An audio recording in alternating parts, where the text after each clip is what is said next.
Entonces, una mala Biblia no puede producir buena doctrina.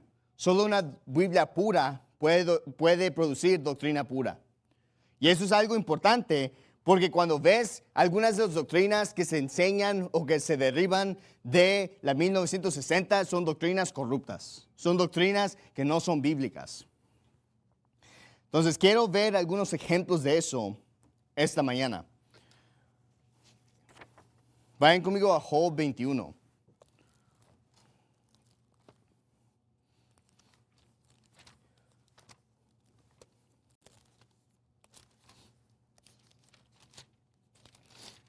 Job 21. Entonces, como que necesitamos una Biblia pura para tener doctrina pura. Hay quienes dicen, bueno, ¿para qué se pelean? ¿Para qué tanto pleito? No podemos todos agarrarnos la mano y ser amigos. Pero esta es la cosa, yo quiero doctrina pura. Yo no quiero doctrina contaminada.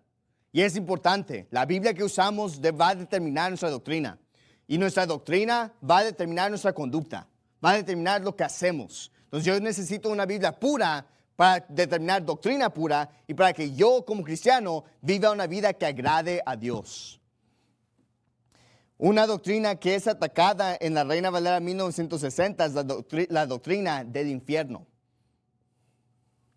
La palabra infierno es usada en nuestra Biblia 54 veces, pero en la 1960 solo es usada 13 veces. En la Reina Valera 1960, la palabra infierno ni siquiera aparece en el Antiguo Testamento. Entonces, todas las veces que la Biblia usa infierno en el Antiguo Testamento, la Reina Valera 1960 lo quita. Lo reemplaza con Seol, lo reemplaza con Hades. Y en las veces y en el Nuevo Testamento, cuando sí es usado, muchas veces es usado cuando es interpretación de un castigo futuro. Entonces, por ejemplo, cuando habla del rico y Lázaro, y el rico está en el infierno, en la 60 dice que en el Hades abrió sus ojos. Pues después cuando habla de que el alma y cuerpo va a ser destruido en el infierno, entonces ahí sí usa infierno porque es un castigo futuro, ¿verdad? Porque nosotros entendemos la idea de que hay un infierno ahorita, actual, en el centro de la tierra, donde gente va cuando muere. Pero con la gente que muere y va al infierno actualmente, va solo su alma, no va su cuerpo.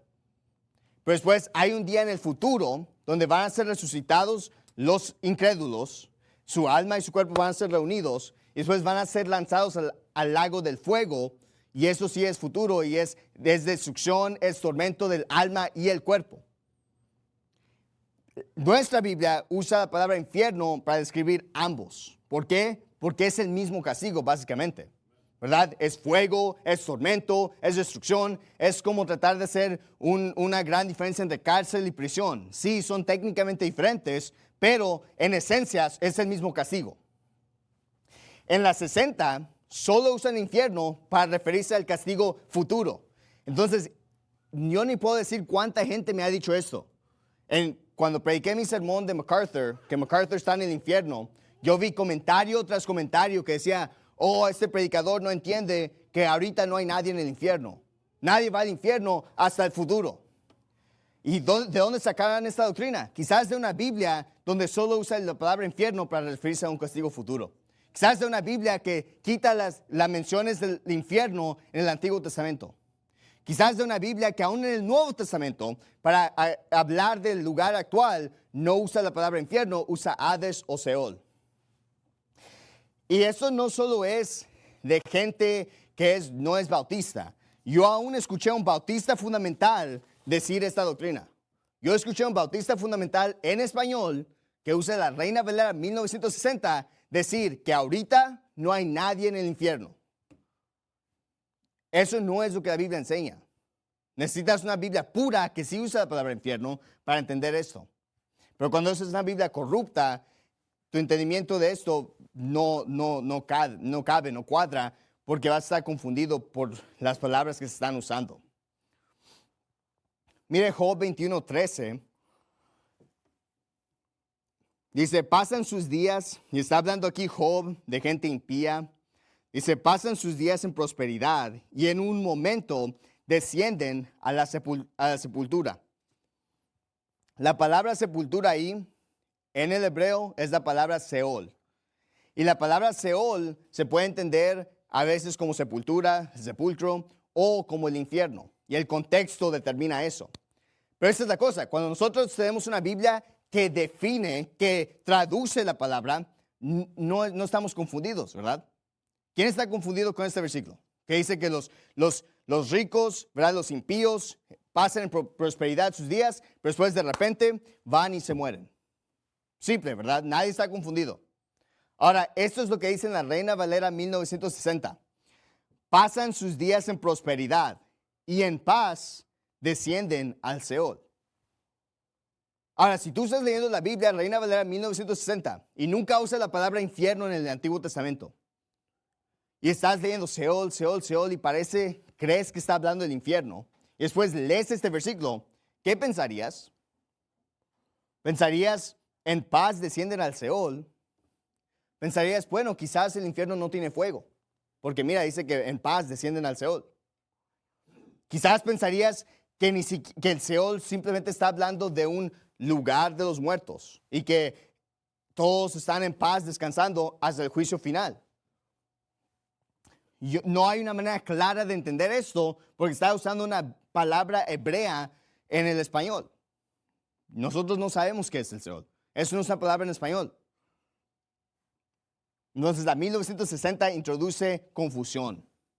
Y quizás esto es porque muchos católicos aún les gusta la Reina Valera 1960, porque pueden usar versículos como esto para decir que hay un purgatorio. Pero lo que estoy diciendo es que en este versículo vemos que al usar palabras como Seol y Hades, en vez de solo decir infierno, en traducirlo infierno o en este caso sepultura, crea confusión. Crea confusión en el lector, donde no entendemos exactamente qué se está diciendo, qué se está comunicando en este versículo. Vayan conmigo a 1 de Juan 3. 1 de Juan 3. Entonces, la primera doctrina que es suavizada, que es cambiada, que es atacada en la Reina Valera 1960 es la doctrina del infierno. Y hay quienes dirían, bueno, pero hay pastores que usan la 1960 que sí hablan del infierno. Y sí, hay. Pero muchos de ellos, los que son buenos, cuando ves, ellos aprendieron su doctrina en inglés. Ellos aprendieron su Biblia de la Biblia King James, donde sí usa la palabra infierno 54 veces. 1 de Juan 3, esta es una doctrina diferente que es atacada en la 1960. Mira el versículo 8. Dice, el que hace pecado es del diablo, porque el diablo peca desde el principio. Para esto apareció el Hijo de Dios, para deshacer las obras del diablo. Todo aquel que es nacido de Dios no peca, porque su simiente permanece en él y no puede pecar, porque es nacido de Dios. Aquí lo que está diciendo en el libro de 1 de Juan está hablando de cómo identificar religión pura, cómo identificar cuál religión es de Dios. Y está dando una idea de que, mira, cuando ves una religión donde solo hay pecado, es porque son del diablo, ¿verdad? Cuando ves los católicos, cuando ves los mormones, cuando ves las religiones falsas, que simplemente es pecado, pecado, pecado, es del diablo. Pero después en el versículo 9, note que dice, todo aquel que es nacido de Dios no peca, porque su simiente permanece en él y no puede pecar porque es nacido de Dios. Ahora, en el 1 de Juan ya nos dijo que si decimos que somos sin pecado, nos hace mentirosos. No hay una contradicción. Eso es lo que está diciendo 1 de Juan, que lo que es nacido de Dios no es mi carne. Mi carne no nace de nuevo. Mi carne sigue pecaminosa. Lo que nace de nuevo es mi alma, mi espíritu. Y cuando alguien es salvo, cuando alguien cree en Jesucristo y nace de nuevo, la Biblia está diciendo que en su espíritu, en el hombre interior, él ya no peca. Él ya no puede pecar. Por eso puede ir al cielo, porque aunque su cuerpo es corrupto, aunque su cuerpo es pecaminoso, su cuerpo se queda en la tierra, su alma va al cielo y después en un tiempo futuro tiene un cuerpo glorificado para ser completamente perfecto. ¿Sí me están siguiendo? ¿Sí me explico? Entonces, lo que está diciendo claramente es que cuando yo nazco de nuevo, es mi alma, es lo que nace de nuevo y ya no puedo pecar. En mi alma, en mi cuerpo obviamente voy a seguir pecando todos los días. En Romanos 7 Pablo habla de esto y Pablo explica eso. Por eso en Romanos 7 Pablo dice que cuando peca, ya no es él que peca, sino su carne. Porque realmente en su identidad, en su espíritu, en su alma, siendo nacido nuevo, ya no peca. Ahora, esto es lo que dice la Reina Valera 1960. El que practica el pecado es del diablo, porque el diablo peca desde el principio. Para esto apareció el Hijo de Dios para deshacer las obras del diablo. Todo aquel que es nacido de Dios no practica el pecado, porque la simiente de Dios permanece en él y no puede pecar porque es nacido de Dios. Y mira, eso no es un hombre de paja. Yo he escuchado, le puedo mandar los sermones, donde yo he escuchado a un predicador que usa la Reina Valera 1960, se para, lee este versículo y dice, si practicas pecado, eres del diablo. Dicen, si dices que fuiste salvo, pero después sigues practicando pecado, entonces realmente no fuiste salvo. ¿Qué significa eso? Y por cierto, de estos versículos viene la doctrina de que todos los incrédulos son hijos del diablo. La Biblia no enseña eso. La Biblia enseña que hay hijos de hombre o hijos de desobediencia, hay hijos de Dios y hay hijos del diablo. Todos nacemos siendo hijos de hombre, hijos de desobediencia, hijos de ira. Y la mayoría de la gente nace y muere así. Pero hay alguna gente que nace de nuevo y se hace hijo de Dios. Y hay otra gente que se hace reprobada y se hace hijo del diablo. Pero por una traducción mala en la 1960 que dice que el que practica el pecado es del diablo, hay esta enseñanza que dice, bueno, todos nacemos siendo hijos del diablo y tenemos que hacernos hijos de Dios porque todos practicamos pecado. Eso es una doctrina falsa, pero viene de la 1960, donde dice que no practica el pecado. Y este es el problema con estos tipos de traducciones. ¿Qué significa eso? ¿Cuál es el límite de saber si practicas pecado o no? ¿Verdad? Porque yo he escuchado pastores que dicen, bueno, un cristiano puede caer en pecado, un cristiano puede hacer pecado, pero un cristiano no va a practicar pecado. ¿Qué significa eso? Si miento una vez al mes, ¿estoy practicando pecado o no? Si miento una vez a la semana, ¿estoy practicando pecado o no? Si miento una vez al día, ¿estoy practicando el pecado o no? ¿Dónde está la línea donde dices, esta es la línea de practicar pecado y esta es la línea de caer en pecado? No hay línea. No sabemos. Y lo que produce es que los predicadores se hacen los jueces. Los predicadores son los que se hacen los jueces y dicen, bueno, yo creo que tú no eres salvo porque yo no veo frutos. Yo creo que no eres salvo porque, bueno, sigues tomando o sigues batallando con esto. Y eso es basura. La Biblia es clara. El que cree en el Hijo tiene vida eterna. Y el que es incrédulo al Hijo no verá la vida, sino que la ira de Dios está sobre él. ¿Cómo determinamos si alguien es salvo o no es salvo? No es basado en la manera que se conduce, es basado en lo que creen. Si ellos confiesan que Jesús es el Hijo de Dios y creen que solo por fe, creen que no se puede perder la salvación, yo creo que esa persona es salva. Yo no voy a poner a examinar su vida y ver si es salvo o no, porque esa es la realidad, es que basado en esta definición, todos practicamos pecado. Todos vivimos en pecado. Todos tenemos pecados que hacemos y probablemente hay pecados que hacemos varias veces, ¿ok? Probablemente todos tenemos el pecado donde vamos a hacer casi cada día o muchas veces un día, ¿ok? Entonces, este es otro ejemplo de donde la Reina Valera 1960 produce mala doctrina. ¿Por qué? Porque viene de un texto corrupto. Mira Lucas 2, perdón. Lucas 2. Lucas 2.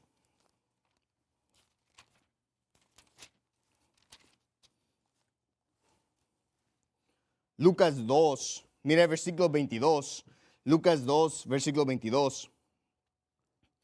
Dice, y cuando se cumplieron los días de la purificación de ella, noten esa palabra, que dice que cuando se cumplieron los días de la purificación de ella, conforme a la ley de Moisés, le trajeron a Jerusalén para presentarla al Señor. Entonces, lo que está diciendo aquí, esto es después de que Jesús había nacido, dice que se cumplieron los días de la purificación de María y después fueron a presentar a Jesús. Ok, eso es lo que está diciendo. Ahora vayan conmigo a Levítico 12, porque decía que era conforme a la ley de Moisés. Entonces vamos a Levítico 12 y ver la ley de Moisés. Y vamos a ver que coincide. Levítico 12, mira el versículo 2. Habla a los hijos de Israel diciendo, la mujer cuando concibiere y diera a luz a varón será inmunda 7 días. Conforme a los días que está separada por su menstruación será inmunda. Y al 8º día se circuncidará la carne del prepucio del niño. Mas ella permanecerá 33 días en la purificación de su sangre. Ninguna cosa santa tocará, ni vendrá al santuario hasta que sean cumplidos los días de su purificación. Y si diera a luz una hija, será inmunda 2 semanas, conforme a su separación, y 66 días estará purificándose de su sangre. Y cuando los días de la purificación de ella sean cumplidos, por hijo o por hija, traerá un cordero de 1 año para holocausto y un palomino o una tórtola para ofrenda por el pecado a la puerta del tabernáculo de la congregación al sacerdote. Entonces notaron que ahí dice, ¿quién es la persona que es inmunda? ¿El niño o la mujer? Según la Biblia es la mujer. Y notaron que el versículo 6 dice, cuando los días de la purificación de ella sean cumplidos. Entonces aquí en la Reina Valera Gómez tenemos claramente consistencia que dice en la ley de Moisés, mira, si nace un varón, después de los días de la purificación de ella, de la mujer, tienen que venir y hacer una ofrenda. Ahora, mire lo que dice la Reina Valera 1960, en Lucas 2:22. Dice, y cuando se cumplieron los días de la purificación de ellos. Y eso incluiría a José y eso incluiría a Jesús. Entonces, la 1960 está diciendo que Jesús fue inmundo, que Jesús necesitaba purificación y se conforma a la ley de Moisés. Pero ese es el problema. La ley de Moisés no dice que el niño es inmundo. La ley de Moisés dice que la mujer es inmunda, que ella es los días de purificación de ella.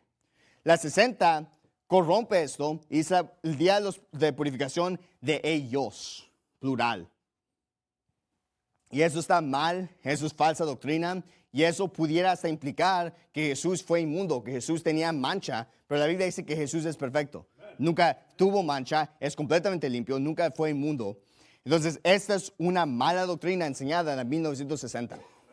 Y algunos dirían, bueno, ese es un detalle muy, muy particular. Pero ¿no se acuerdan que leímos que dice toda palabra de Dios es pura? Necesitamos que toda palabra sea pura. No importa si solo es una palabra. Ella, ellos, qué detalle tan mínimo. Pues esos detalles me importan a mí porque yo amo la palabra de Dios porque es sumamente pura. Vayan conmigo a Mateo 5.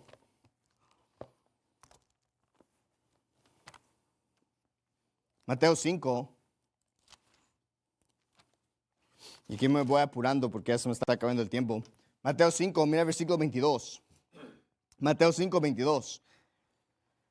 Dice aquí Jesús hablando en el Sermón del Monte, dice, pero yo os digo que cualquiera que sin razón se enojare contra su hermano estará en peligro del juicio, y cualquiera que dijere raca a su hermano estará en peligro del concilio, pero cualquiera que le dijere necio estará en peligro del fuego del infierno.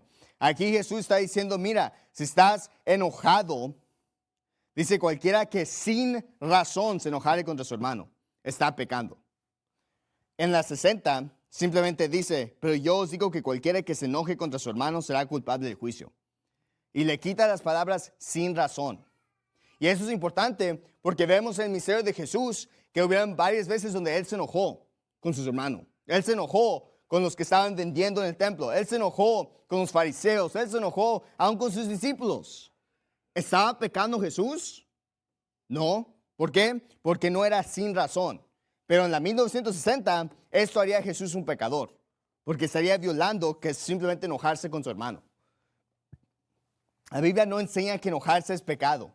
Sé que a los liberales les gustaría pensar eso, pero la Biblia no enseña que enojarse es pecado. Lo que haces en el enojo es lo que puede ser pecado. La Biblia dice, airaos, mas no pequéis. Está bien airarse, está bien enojarse, está bien aún enojarse con alguien, pero tiene que haber razón. No puede ser sin razón. La Biblia, Reina Valera Gómez, tiene sentido aquí. La 60 cambia este concepto y haría a Jesús mismo un pecador. Mire Marcos 1. Marcos 1. Marcos 1. Mire el versículo 2. Marcos 1, Mira el versículo 2. Dice, como está escrito en los profetas, he aquí yo envío mi mensajero delante de tu faz, el cual preparará tu camino delante de ti. Entonces aquí está hablando, ¿verdad?, de Juan el Bautista y menciona de los profetas. Dice, como está escrito en los profetas. En la 1960 dice, como está escrito en Isaías el profeta. Y algunos dirían, bueno, ¿cuál es el problema? El problema es que esta profecía está en Malaquías 3:1. Entonces no podemos decir, como está escrito en Isaías el profeta, si ni siquiera está esto en Isaías. No tiene sentido eso. Lo que sí tiene sentido es simplemente decir, mira, como está escrito en los profetas, porque claro, Malaquías es parte de los profetas. ¿Ok? Ve conmigo a Mateo 15. Entonces, mi punto solo era enseñar diferentes lugares donde por tener una Biblia corrupta, donde tener una Biblia con impurezas, produce doctrina mala, produce entendimientos malos. ¿Por qué usamos la Reina Valera Gómez? Porque es preservada y porque es pura. Y necesitamos una Biblia pura para tener doctrina pura.